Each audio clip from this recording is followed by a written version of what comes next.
Okay, so this is Intro to Web Scraping with Python, Build a Job Search Scraper. My name is Nayeon. This icon is an icon of me, drawn by me, and I am a lead at Women Who Code Python. Today's agenda. So we'll first look into the definition of web scraping, and we'll see what we're doing today, and then we will look at Python libraries required for our today's tasks. There are two libraries, and they are called Request and BeautifulSoup, respectively. And then we will get ready, meaning that we will go over what kind of approach we'll use to build our scraper. And then we have some hands-on exercise, which is to scraping a website and writing the data into a CSV file. What CSV means will be discussed later. And then later, we'll look into a demo of scraping another website. But because we do not have a lot of time, we'll only scrape one website in this session, and I'll just show you how we can scrape another website that was written by me already.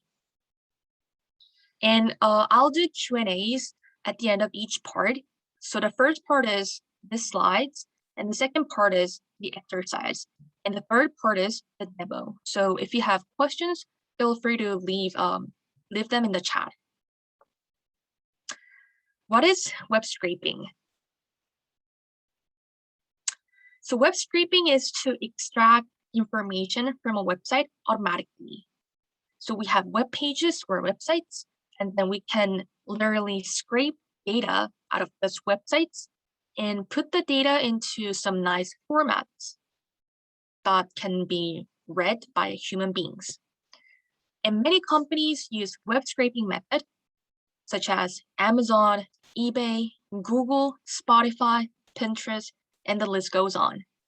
For example, if you search something on Google, what Google does is that it scrapes the data from the websites as the results, and then classifies the data by the relevance. And what are we doing today?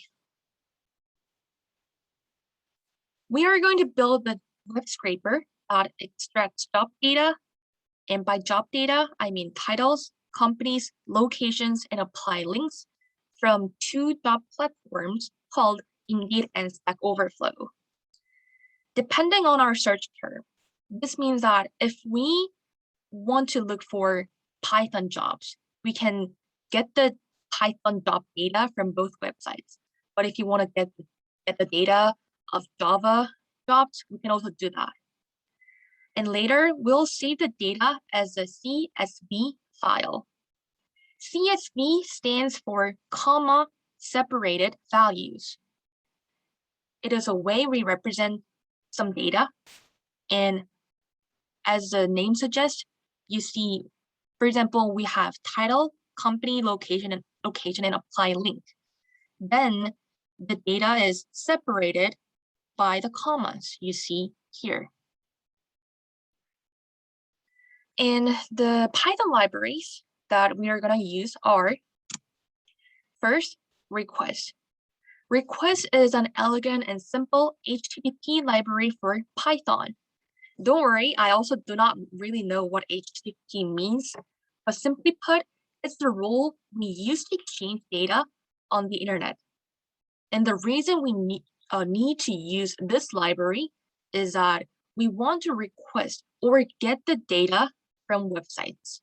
And this is called HTTP GET request. So simply put, we are going to use request to request data from websites. And another library we're going to use is called BeautifulSoup. BeautifulSoup is a Python library for pulling data out of HTML and XML files. So what are HTML and XML? They're gonna be introduced in the next slides.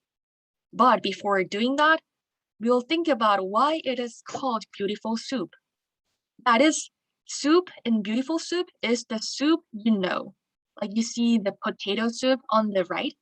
This is the soup, and the soup in BeautifulSoup is the same soup. So we use BeautifulSoup to only pull the data we want from messy soup of data. And this is why it is called BeautifulSoup, because we want to extract the beautiful part from messy soup of data.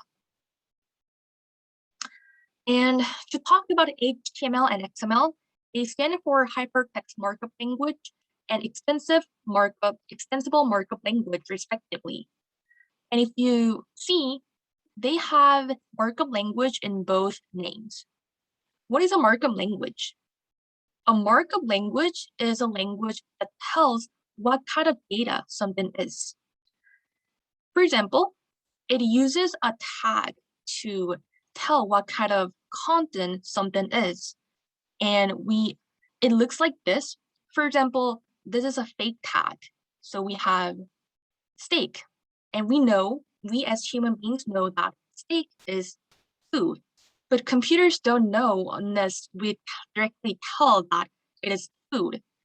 And the way we can do that is by enclosing steak with tags. So we have an opening tag that starts with the unequal signs, and the thing that goes between the unequal signs is the kind of the data it is. And we have a closing tag. And the difference between an opening tag and a closing tag is the slash you see here. So we'll look into this in detail. For example, so if steak is outside of those two tags, then computers don't know that steak is food. Why? Because the only way we can tell computer steak is food is by putting steak inside the foods tags. And the same goes here, because steak is not inside the opening and closing tag, computer doesn't know it is food. So we need to put steak between food tags, which show what kind of thing steak is. So steak, something is food, and it is steak is the food, which is the kind of steak. And we only need to know some HTML, not XML for today. So we'll move on to this on the next slides. To give you a brief overview of HTML, we can use the same tag for things that have the same type. For example, we said a steak is food by doing this. And then we can also do the same thing for pasta. So pasta is also food. So we want to enclose it using the food tag so that the computer knows that pasta is also food. So here we're saying steak is food and pasta is food. And then we can actually nest tags or put tags inside other tags.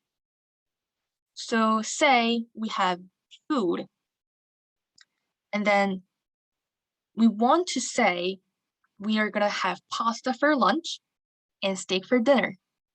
Then because both pasta and steak are food, we're gonna put those two things inside the food tag, and inside the food tag, we have lunch and dinner. So this way, we're saying pasta is lunch and it's also food. And here we're saying steak is dinner and it's also food. Here we visit some terms used in HTML. So you see the lunch and dinner tags. They are the children of the food tag because they're inside the food tags. Similarly, food is the parent of lunch and dinner tags. So, okay, actually the tags I mentioned are fake, they're fake, but I just brought that up to help you understand. And there are some real tags that we're gonna use in this session. You don't need to memorize all of them, but just familiarize yourself with the tag names. So we have H1, H2, H3, div, span, list, or LI. So H means header, and 1 is header number 1. H2 is header number 2. H3 is header number 3. And there are 6 header tags starting from H1 to H6. And header tags are used for titles, and the smaller the number is, the more important it is. And div, this is just a box. You can think it's an empty box, but we're gonna put something inside the box. And span is just short text, and LI stands for list item. We'll see this later. So for example, we have this div, and then we have H1, which is a title, and I put Python, and then inside the div, I also have span. And I said, Python is a programming language. This way we can list tags, and we can say Python is title, span is short text, but we're putting those two inside a box, which is a div. And this is an example for LI. So there's a tag called UL. This stands for unordered list. Inside unordered list, we have LIs. And LI, like I said, it stands for list item. And because list item 1 is a list item, and list item 2 here is also list item, this is also list item, so we're enclosing them with the same tag, which is LI, and then we're putting all the LIs inside unordered list. And this can be overwhelming, but don't worry, you don't need to memorize every single tag. When you don't know what tag it is, you can just Google it. I also don't know a lot of tags. And let's move on to another topic, which is a class. A class is used to classify data of the same type or different types. The syntax looks like this. It is like a key value pair. And then let's look at an example. We have a div, and like I said, a div is just a box, and a span is just for a short text. And then if we say we have a div, and then inside a div, we have 2 spans, and one span is JavaScript, and another span is Python.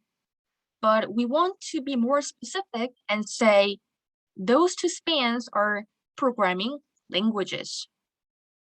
I probably should have used a plural term here instead of programming language, but if we put a class in the opening tag, then this can be a way to give it additional information. So we're saying JavaScript, here it is short text, but it is also a programming language. In Python, it is also short text, but it is also programming language. IDs. IDs are really similar to classes, but the difference is that they are unique. IDs are used to uniquely identify one datum. And if you don't know, datum is a singular term for data. I also didn't know it, but the syntax looks like ID equals, and you have the double quotation marks, sign, and then you put your ID here. And like I said, IDs have to be unique. If you go back to classes, we can use the same class for a lot of different tags or the same tag. But for ID, you can only use one ID per each element. So you cannot use the same ID for more than one element. Element, I mean a tag. So for example, we have a div, and then we have span that are JavaScript and Python. and I give JavaScript an ID of JS, and I give Python an ID of PY.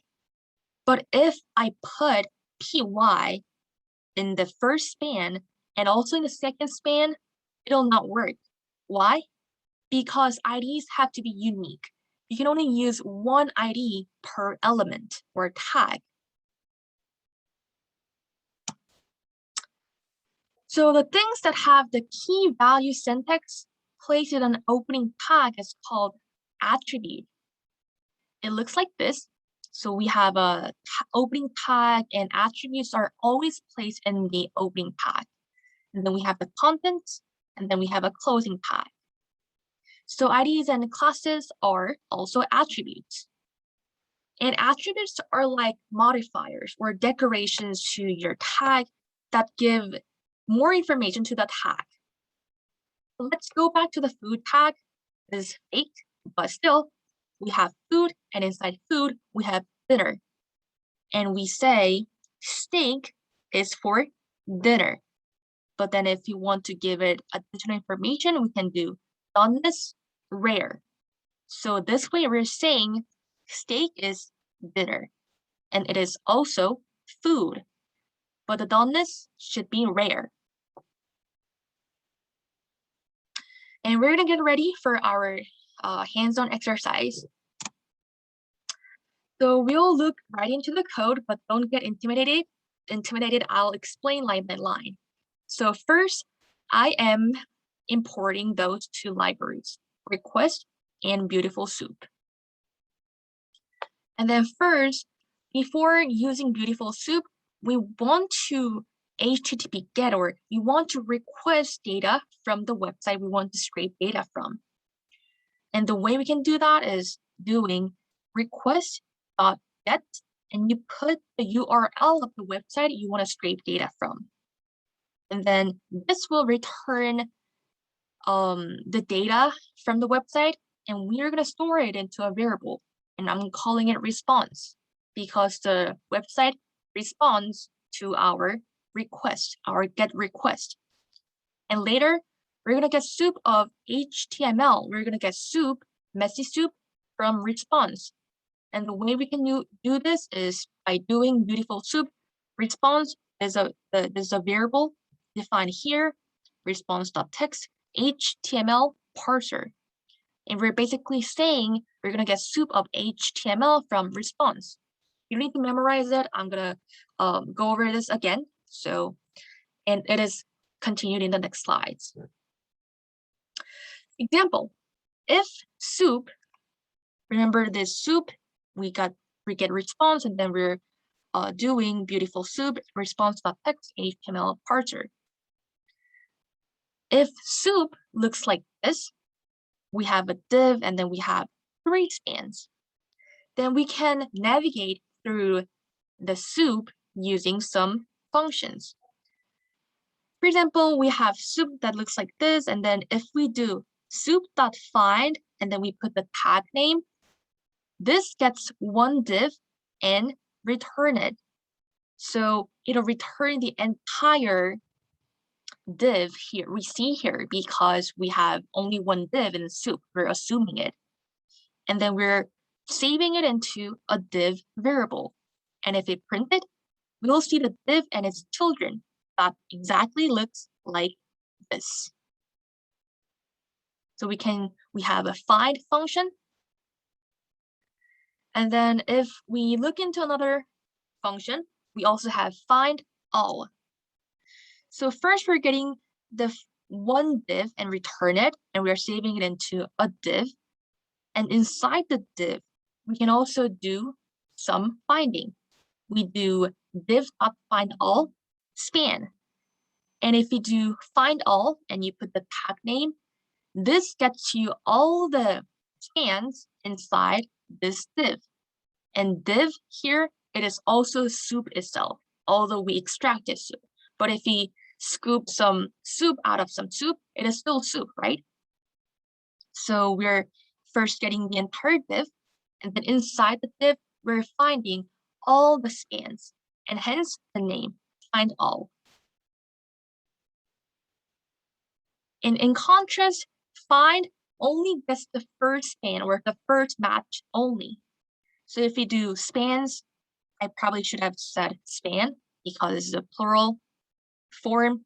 If I do div.find span, then we're only getting the first span because it is the first match inside the div. And then we can be more specific. We can specify the class.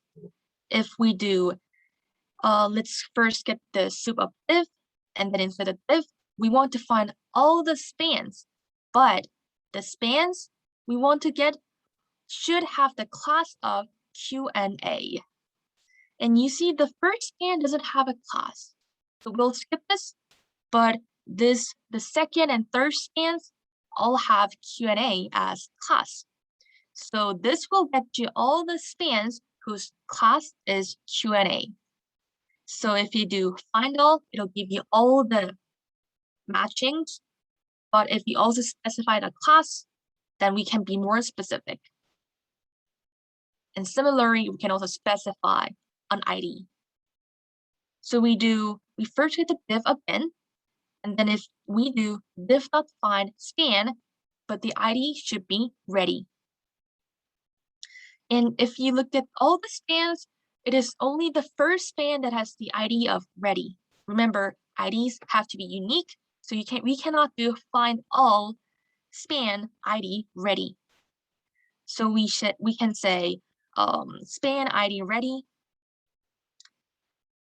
and then this will get you the one span whose ID is equal to ready. And to go into more detail, we can also extract the text or the content inside a tag. We can do this using .text. And this will only get you the text, not the tags, the entire tag, but it'll only return you the text inside a tag.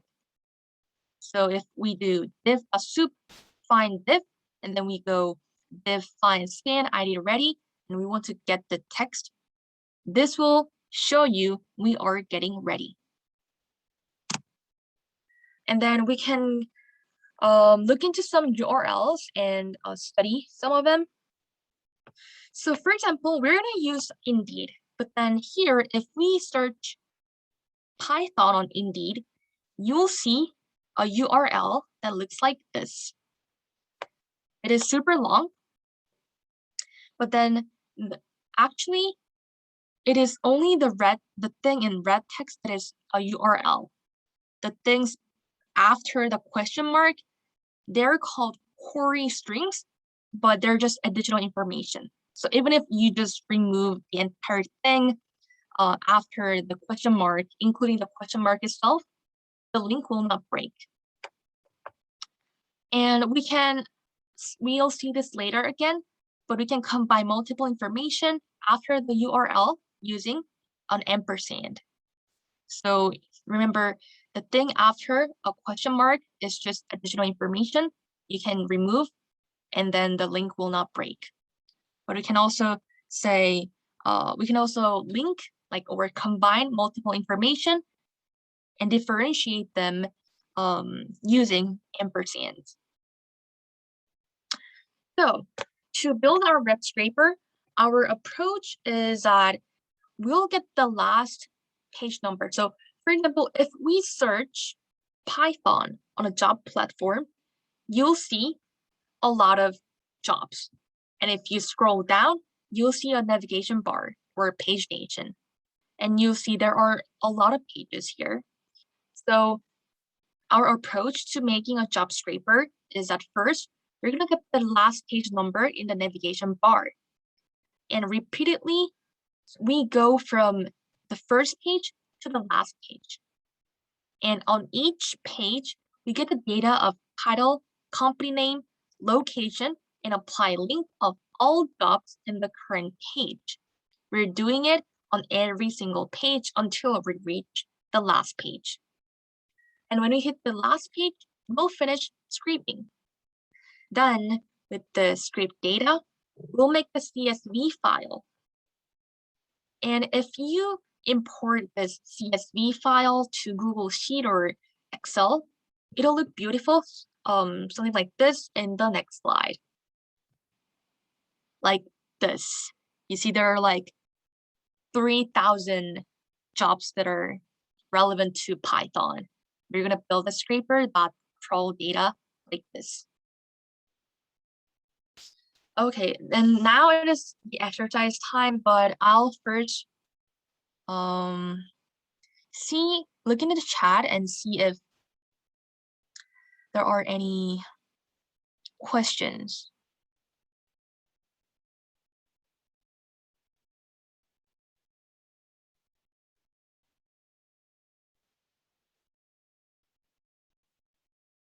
You can add class equals, so Hannah, you can add class equal programming language beside the IDE though, right? Yeah, you can add IDs, you can add an ID and also a class into a same tag. Steak with roasted garlic mashed potato, that sounds really good.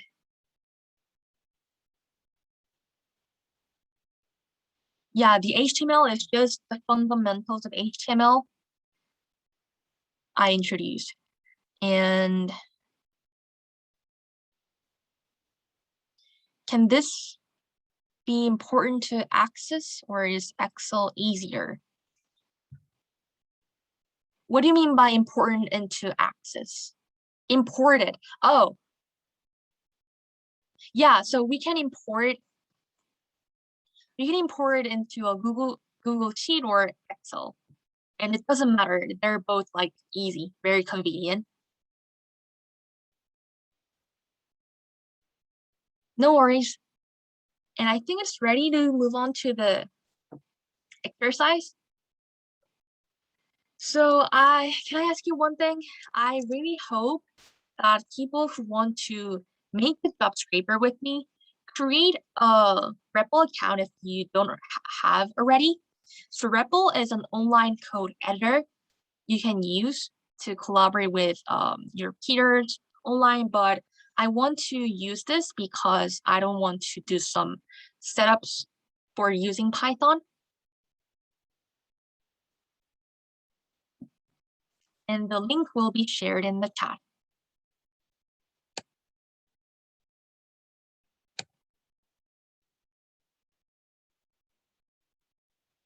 Just let me know if you can see my screen. Do you see my REPL? And I'll probably wait for 4 minutes for people to make their REPL account and open this link. And you can actually fork it. Yeah, thank you so much. Reminder to fork the REPL to actually use and actually code into the file I shared.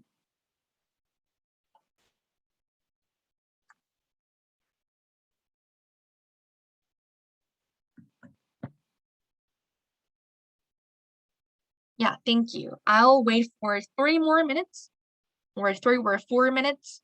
And then please let me know if you have made an account and successfully forked the REPL.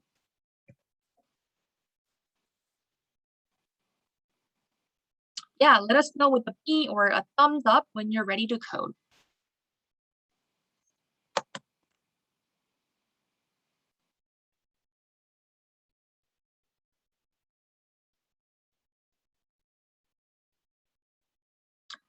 Thank you for the first P. Yeah, let's do this.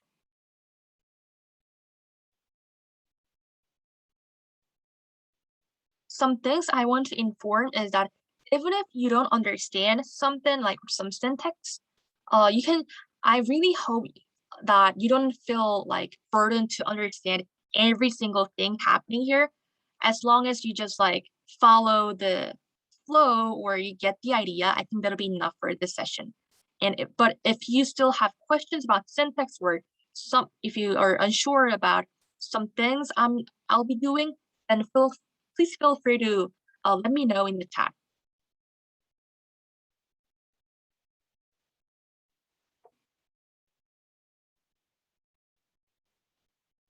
Yeah, thank you for joining, everybody.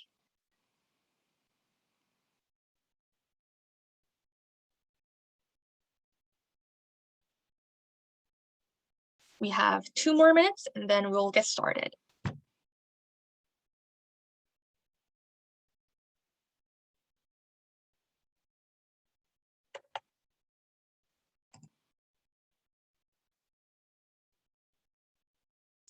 Let me already open Indeed. The Indeed website, yeah. And we have 1 more minute, but please do not hurry. You can just see me coding and struggling if you cannot get it working. So yeah.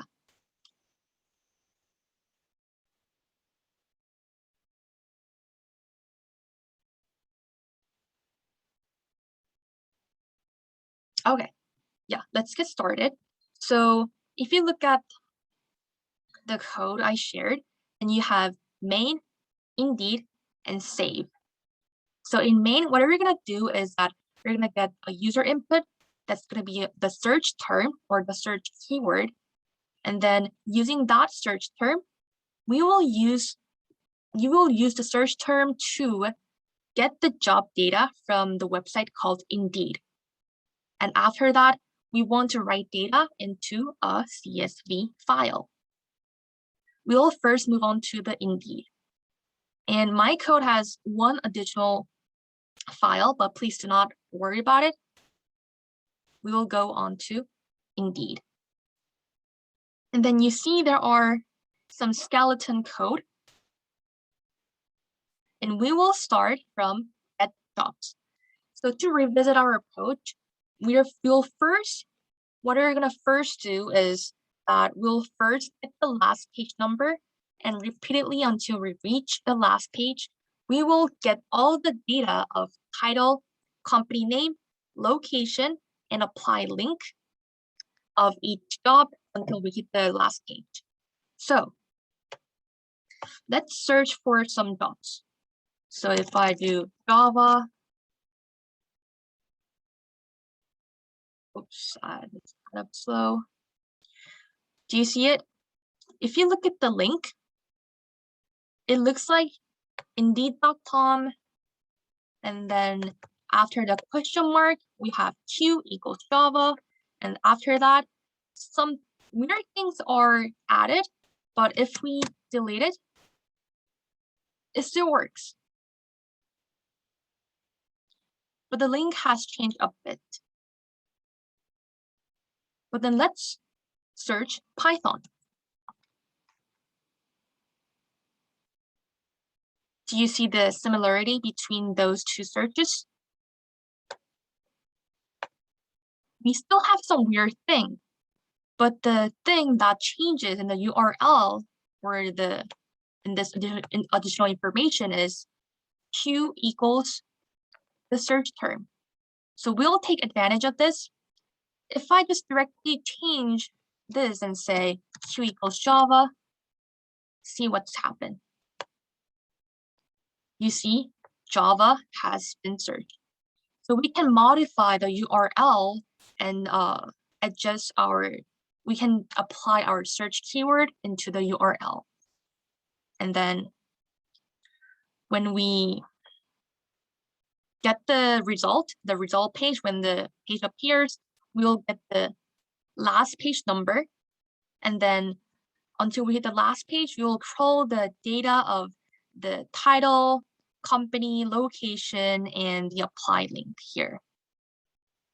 So first, you see in the base, in line 4, I say base URL equals Indeed.com. This is a base URL. And the thing that after the question mark, remember, it is additional information. So first, we'll start with get jobs. Get jobs will have one parameter called search term. And it'll be a string. And we can say things like Python, Java, or Go, Ruby, some search keywords. And then what we're gonna do here is that we're first make the job URL. And by a job URL, I mean this URL, but with the search keyword here. So if I just copy and paste this, I'll put this in chat.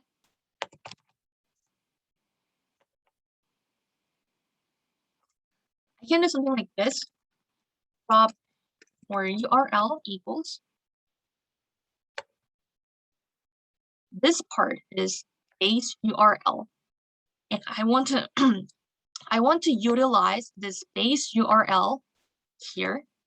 And I say URL equals base URL plus something. And then the link I copied, if you see this, you have this additional part. And I can concatenate this to the base URL to make the job URL.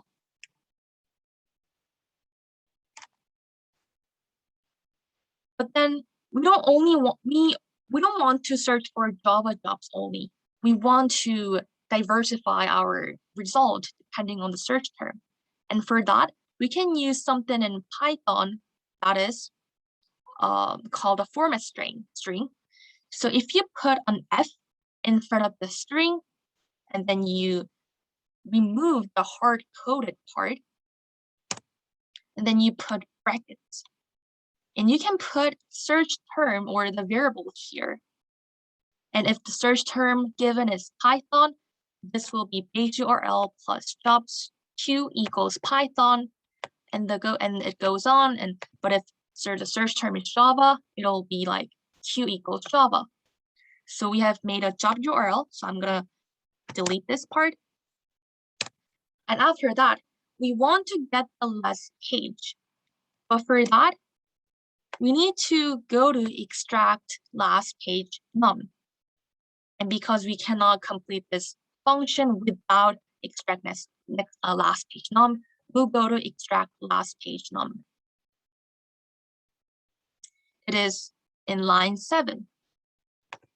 The parameter is a URL, that is a string, and the return type should be an integer because we want to get the last page number. So first, we want to work with request library and request data from the website. So we want to do, assuming that the URL is the URL we want, the Indeed's URL, the first thing we do is to request the data. And the way we can do this is request.get URL. And it'll return the data to you, but we want to store it, right? And I'm gonna call it response because the website responds to your request.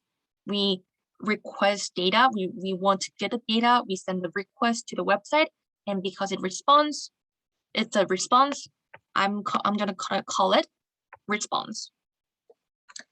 And then after that, we want to make soup out of response, and this can be done using BeautifulSoup. Please let me know in the chat if I'm being too fast. So soup, I want to call this literally soup, but first let's see how it goes. So remember we are importing BeautifulSoup here, and we do BeautifulSoup, and the syntax looks like this. Response, this is the variable name, and then we do dot text, comma, HTML dot parser. And this will give you the soup, the soup of HTML from the response data. And because this returns the soup, we want to store the soup into a variable.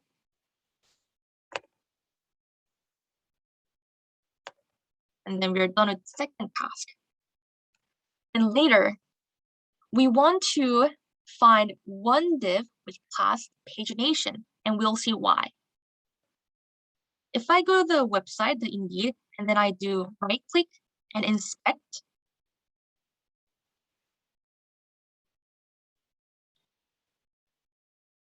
you see a bunch of HTML, but you don't need to know what this means, like what all of this means.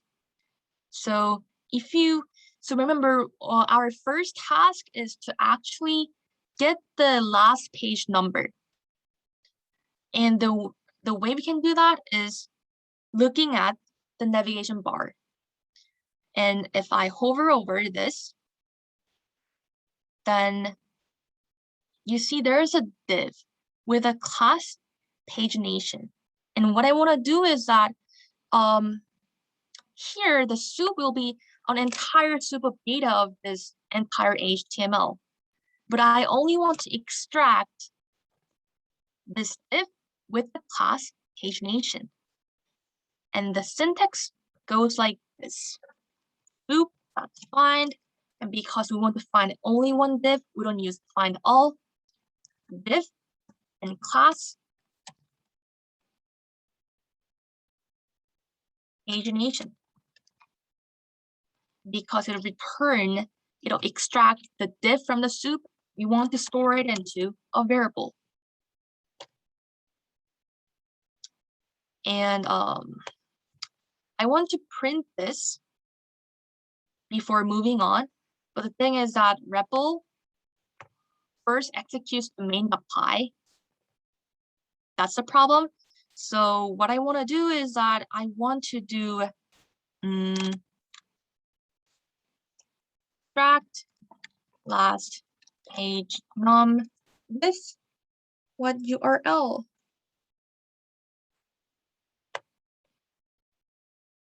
I want to execute it here.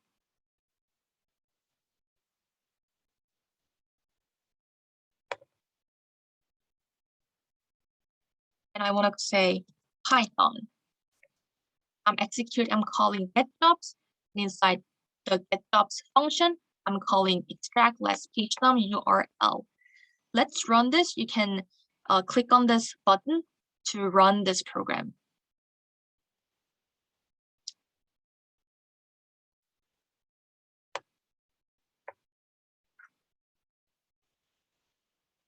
I already installed this, but REPL is, yeah, so it is executing the thing in the main. So I'll first go over the main. So I apologize for the confusion, but in main we have search term, and we're getting the user input, and we're saying what kind of jobs are you looking for, and then we get the job data with get in the jobs, and this actually get jobs in Indeed.py.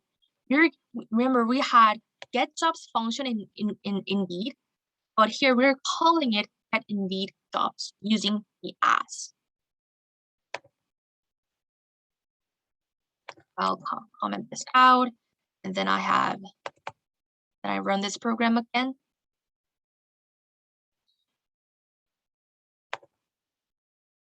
And then if I say Python, oops, I guess I'm not printing it. Yeah, let's print it. Print div.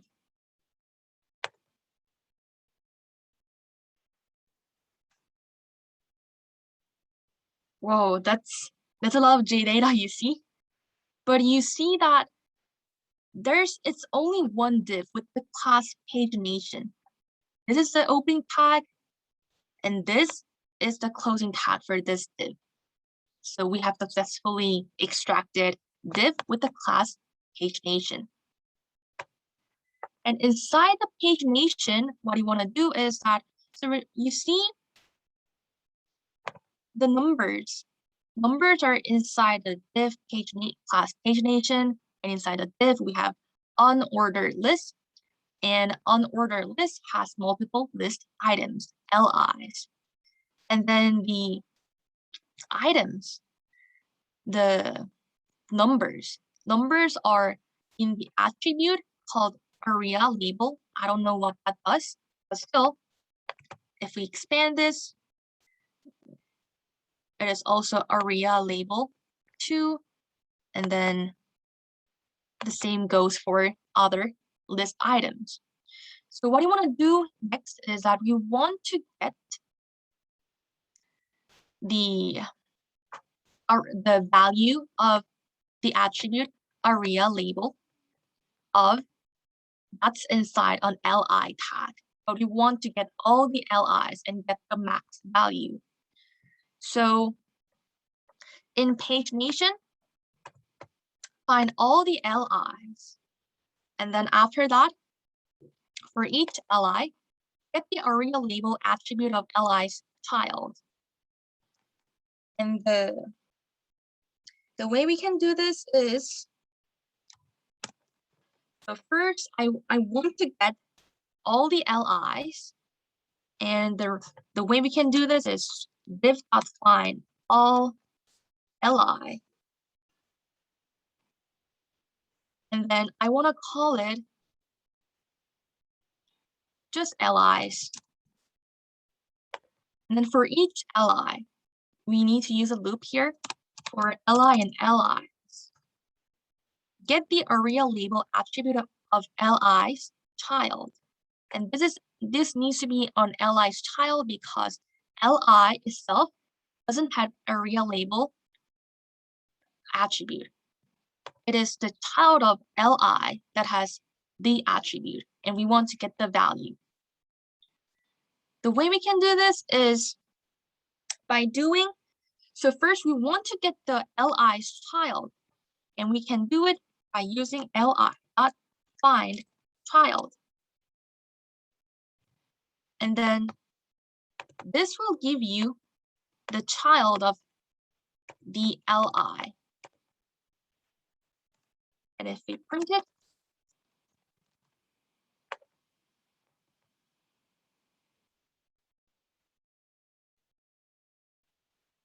it's taking some time. So I'll just explain until it executes. So we first want to get the child, and then we want to get the value of the attribute ARIA label.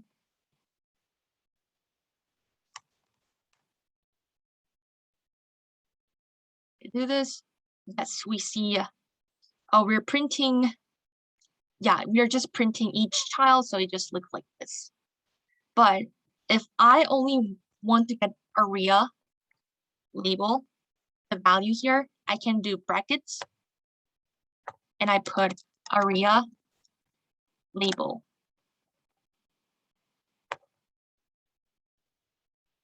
And then if I print this,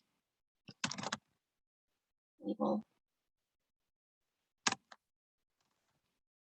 let's see.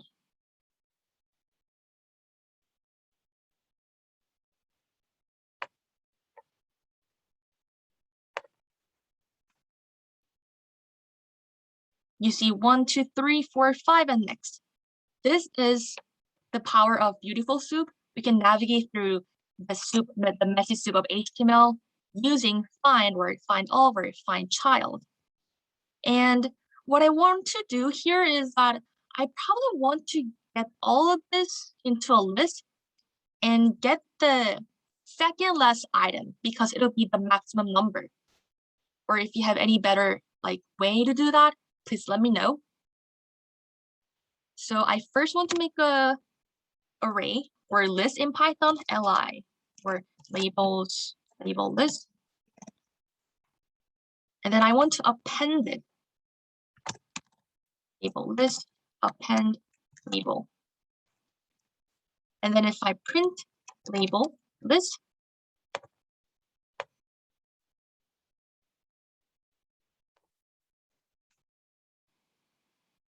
it'll look like this. And because the maximum value is at the second last index, we can just return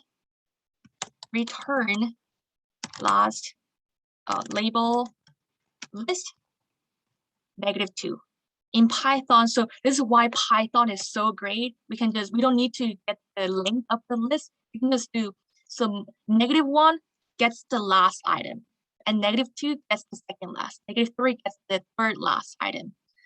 But if you look at the return type, we want to return an integer. And because 5 itself, it is enclosed within a string, right? It is enclosed in quotation marks.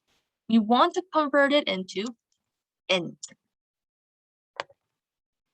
And then we're done with extract page number. So we can call this in So we can do last page number equals extract last page num, and then the parameter here is that we are passing the URL, and we just need to do with extract jobs with extract. Let's move on to this. So we have extract jobs, and what I want to do here is that I want to separate this into two functions. One, extract job, and two, extract jobs. And the difference will be extract job will extract out the company, the location, the apply link, and all the data of one job. And I want to repeatedly call extract job and extract jobs. And I want to do the thing for an entire page. So we start at extract jobs, and then we go, first we want to make a jobs list for each jobs data, and we're done with this. And then repeatedly until we hit the last page number from 0. So here we can use a for loop. For I in range, we do last page.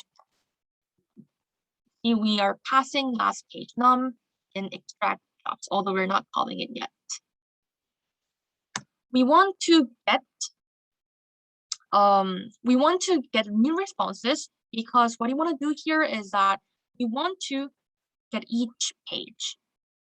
We first want to get the first page and the second page, and so on and so forth until we hit the page 5.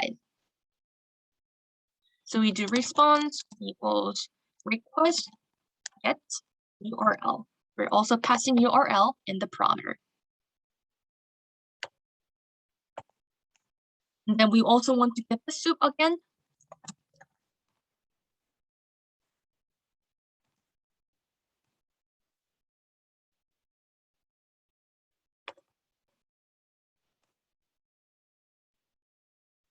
And then later, inside this for loop, what I want to do is that we want to find all the divs from soup whose class is slider container, and we'll see why.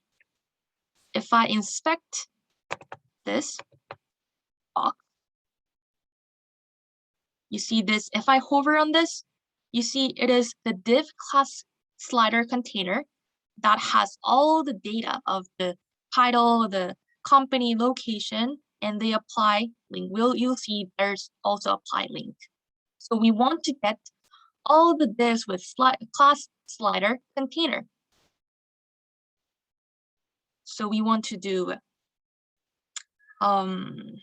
soup.find all div as is slider container. And we want to store it into a variable as well.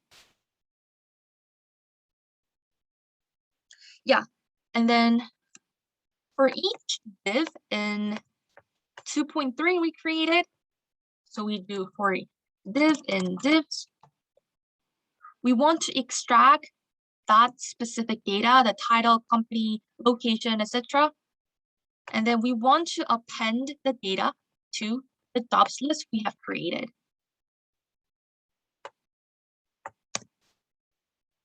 We want to do jobs.append, and we do something here. Do something between and in the parentheses here. And this is where we are going to invoke extract job, because we only want to get the title, company, location, and we want to pass it to extract jobs. So I'm just going to call extract job, assuming that we have created the function. And I want to pass that specific div there. So let's move on to this extract jobs. So in the HTML, so we're passing a soup, that is a div, and it's also an HTML tag. So I'm calling it HTML. So in HTML parameter, we want to find a title. So if we print HTML, I really hope nothing breaks if I run this.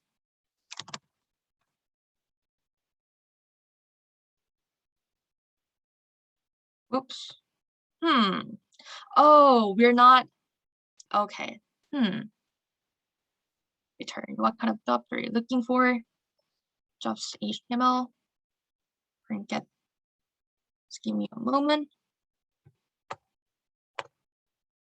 Oh, it is because I'm not calling extract jobs. So in get jobs, I'll just call extract jobs with the necessary, the required parameters, which are URL and last page. And I run this again. And please work. Okay. Yeah, it's a bunch of soup that is a div, and we have only got one div. That's the class container. And here, what I want to do is that in the HTML tag, we want to extract title. And the way we can do this is that, so if we inspect the specific title, we have a span and the title, Java developer, and the company, Piper companies, company name. Company has a class name or a class called company name. And location, oops, I clicked on it accidentally.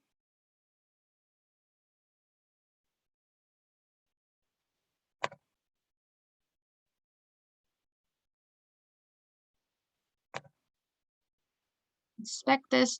Location has the class name of location.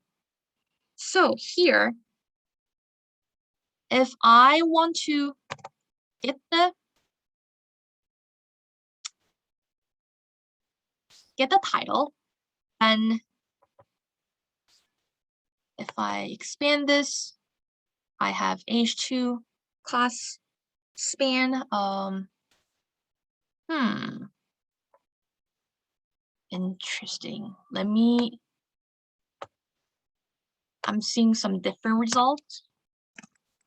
I was doing some demo like myself, so I'll just go with Python.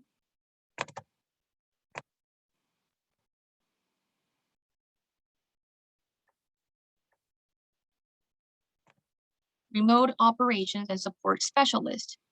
And then we have h2 class title. And inside that title, the h2, we have a tag. And the text inside the a tag is the title we want. So we can do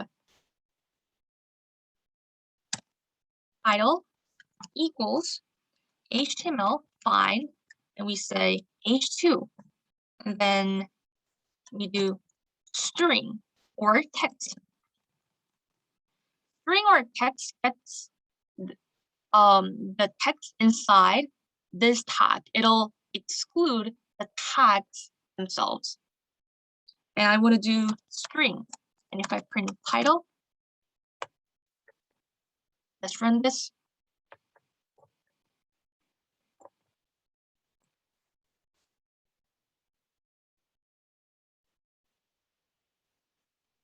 None.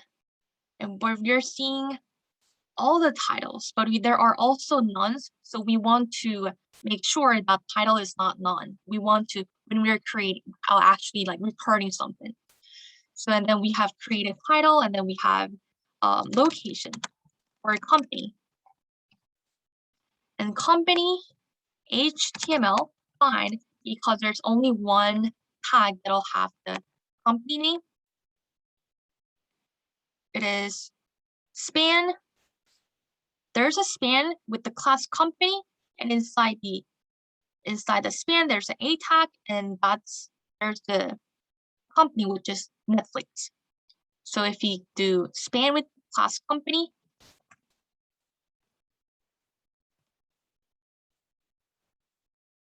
and if we do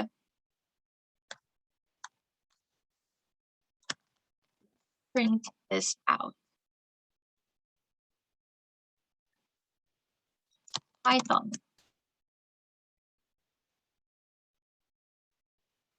Let's wait. Oops. There's no non-type object. Okay. Let's see.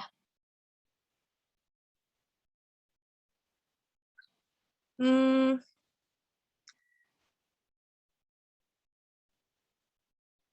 I do span company?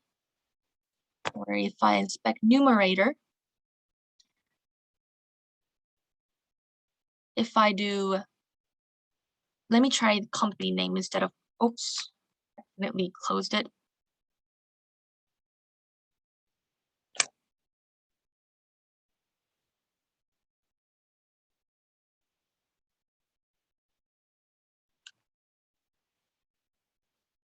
I hope it works.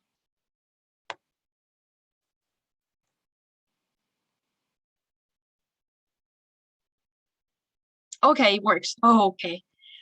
I'm so glad. And then we have location. And then we also have apply.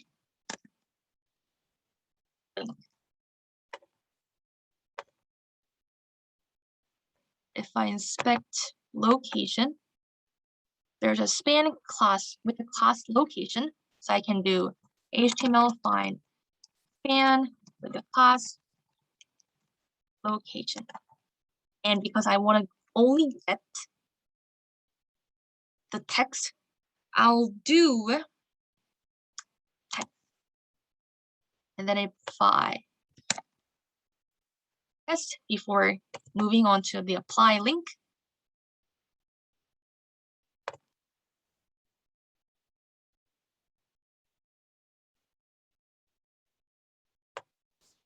Okay, we are getting errors.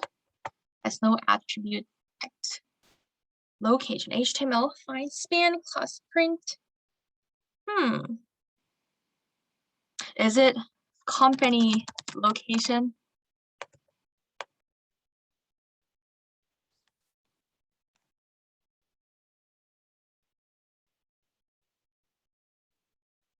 There's no span with the company location. Interesting. So let's see. I actually have this code at div. So Nayeon, sorry to jump in, but Yeah. just check the spelling of company location. Oh, thank you so much.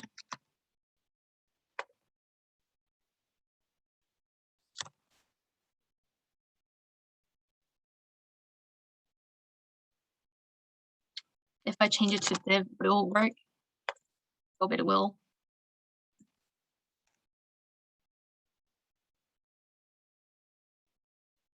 Okay, it is working. I'm so glad. And then we can move on to the apply link. And then we do, actually this part is, it can, so apply link. So if we, whoops, what have I done? Yeah. Okay. So if we just click on this, like on particular job, then we go there, apply link.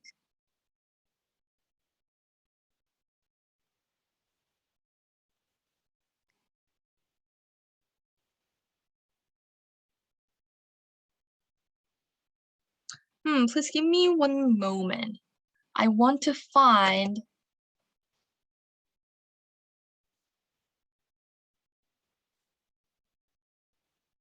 this interesting. It wasn't asking for like sign in. Or if I inspect this, this link. Press on click data JK. This is the type of data I want to find because I want to find it's like the ID, the specific ID of each job that is special. So if we use data JK attribute, we can create an applied link. So if we just do here, this part is something that might not be understandable, but this is just how we can find an applied like a job ID or data JK. If you don't know how this works, I also don't know how it works, but this is how the Indeed job, like the Indeed looks like. If you just do HTML parent and data JK, it'll give you an apply link.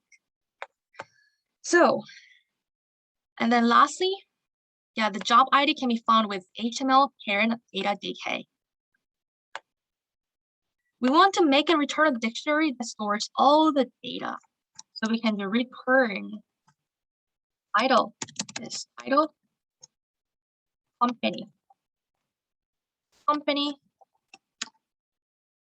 location is location, and apply link is apply link.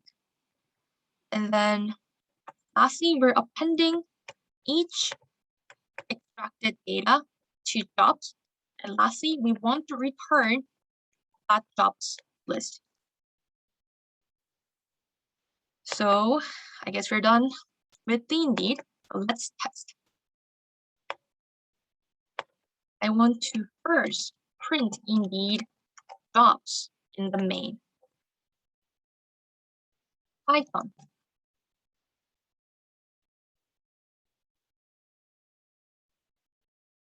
It's taking some time, but please bear with me. None, because I guess it is not, we're not calling, yeah, we haven't called extract jobs in the main, in the get jobs. So if you do jobs, because it'll return the jobs list, extract jobs.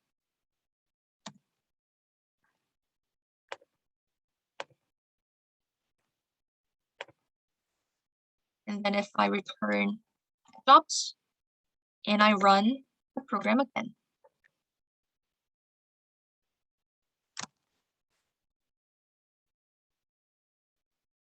I hope it works.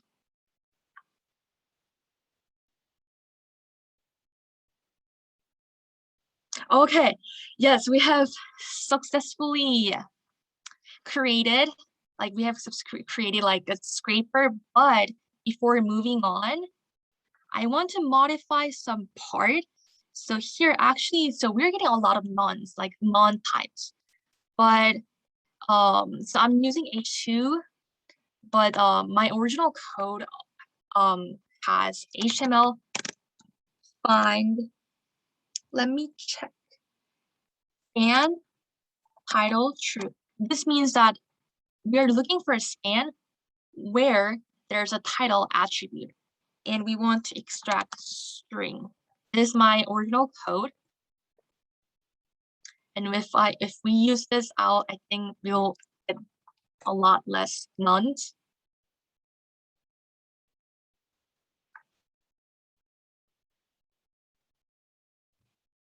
I hope it doesn't break anything. Okay, we have created a scraper. So in this way, if we have entered Python, and it gives you a whole data of all the Python jobs you can see on Indeed. And then, so this is the last part. We want to save this all the data into a CSV file, comma delimited, like comma separated values. So, now I have moved on to save the pie, but let me first look into my code. Yeah, and then so first, and here we want to open a file with mode W. W means write, and then we have encoding UTF-8. This means that we don't want to break special characters. And new line, this means that we don't want to include new lines after each row. So we do file, and this is how we do this. Open, and we are passing search term and dots. So basically here, it's more like creating a file. So, and the way we do this is that search term, I want to call it search term jobs dot CSV, and the mode will be W, encoding will be UTF-8, and new line will be just blank string. And later, the way we can write data into a CSV file is that we first get a CSV writer that can write data into a CSV file. And here we can do writer equals file of CSV writer file. And later, after we have created a writer, we first want to write rows that are like the titles of all the data. So the way we do this is writer, write row, and we want to pass a list because write row only accepts list. And we do title, company, location, and link. And after that, for each job in the parameter jobs, this is a list of all the dictionaries. We want to convert, we want to get the values. We only want to get the values of each key, and then we want to convert it into a list because again, write row only accepts a list. So for each job in jobs, what I want to do is that, so when you want to get the values of a dictionary, you go job.values. You write the dictionary name and then you write the value. And because this will not give you a list, so we just want to make sure that we want to convert it into a list using list. And later, we want to write row using the same operation. Writer, write row, list, jobs. So, and here we don't return anything. This is just to write all the data into a CSV file. So if we run this, and if we do Python, let's wait and see if it automatically creates a CSV file. Whoops, ending is an invalid argument. Oh, okay. It's not ending is an invalid. Oh, it is encoding.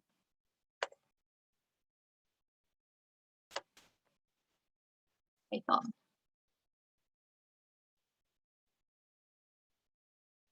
That's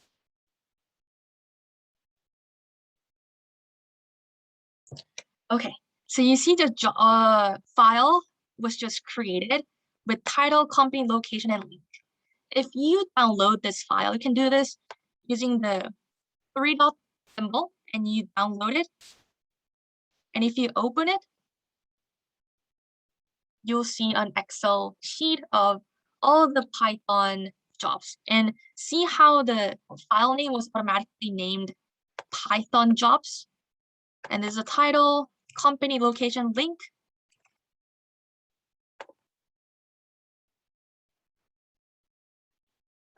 Oops, I think I have probably missed something, which is that in the apply link, there's the last part, I promise. So instead of just doing apply link, I want to concatenate some I want to actually insert the apply ID, like the apply link, which I want to insert the ID of the job data, which I call apply link. I just want to call this job ID. And Indeed didn't let me proceed without creating an account, but this didn't happen until like yesterday. But if I just manually,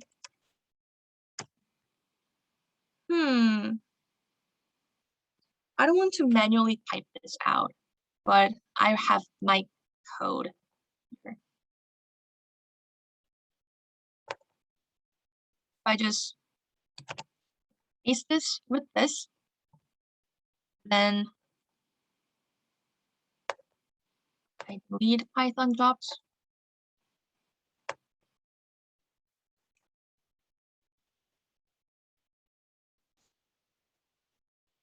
Please give it another try. And then what jobs are you looking for? I'm gonna drop this string into the chat. If you just, so this is where the actual apply link. So using the different job ID, we're inserting it into this URL. And I was working with this until yesterday, but I don't know why Indeed decided to make me like sign in. But if you actually go to the CSV file that's newly created, let's go to this link and I hope it works. Okay, it works. This is the apply link. So you can download this and just open it in Excel or Google Sheet. And I also have Stack Overflow, but I decided that there wouldn't be enough time for that. But the approach is the same. We're getting the last page number, and repeatedly until we reach the last page number, we are extracting job data that's title, company, location, and link. And if you want to see this code, I'm not sure if how I can like share this code. I'll probably send it in Slack. And the save file is the same. And I'm just concatenating those two jobs and just writing to a new file. So this is how you can make a web scraper and convert the data into a CSV file. So, and then if I just go back to the slide.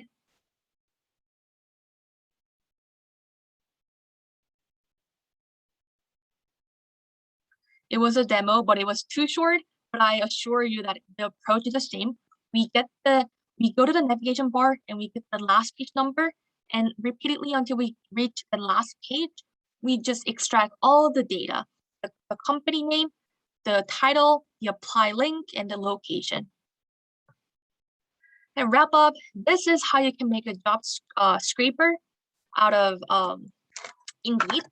And if you just like make scrapers of like a lot of job platforms and just combine all of them, you can probably just like see all of the jobs in one place without having to go to like every single job platform. And then this is a really useful thing to know. And I hope you have like learned something new and helpful in this session. And thank you so much for listening. And before we actually close this session, I want to go over the chat and see if we have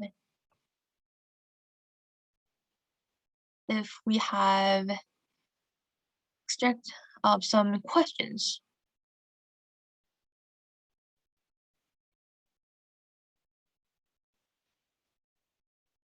Yeah, I also wanted to like create like an automatic apply program when I want to just like apply to a lot of jobs.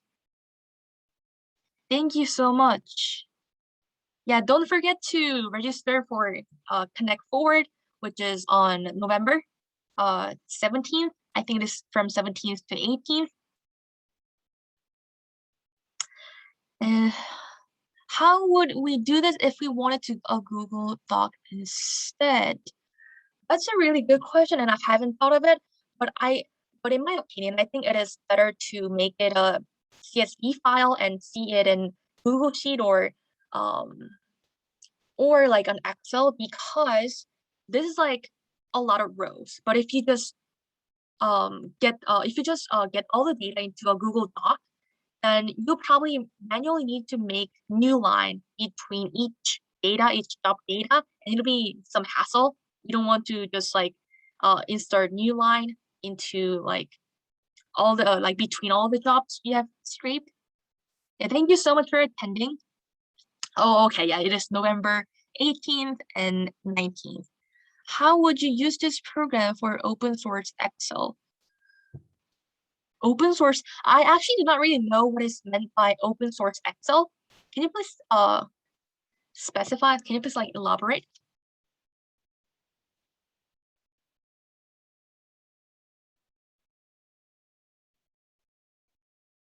Yeah, this will be uploaded to the YouTube channel, and also I'll share the entire code or the I have the entire code on another repo, and I'm gonna share the link in the Womenhood Code Python channel. Like the Excel program, but free. I think that's a good question, but I feel like I'm not getting it enough. Like I haven't used something called open source Excel, like Excel program, but free. Yeah, I'll probably need to do some research, but thank you for the question. I'll probably look into it after this. Yeah, thank you so much for moderating the chat, Arsha. And also Stephanie, thank you so much.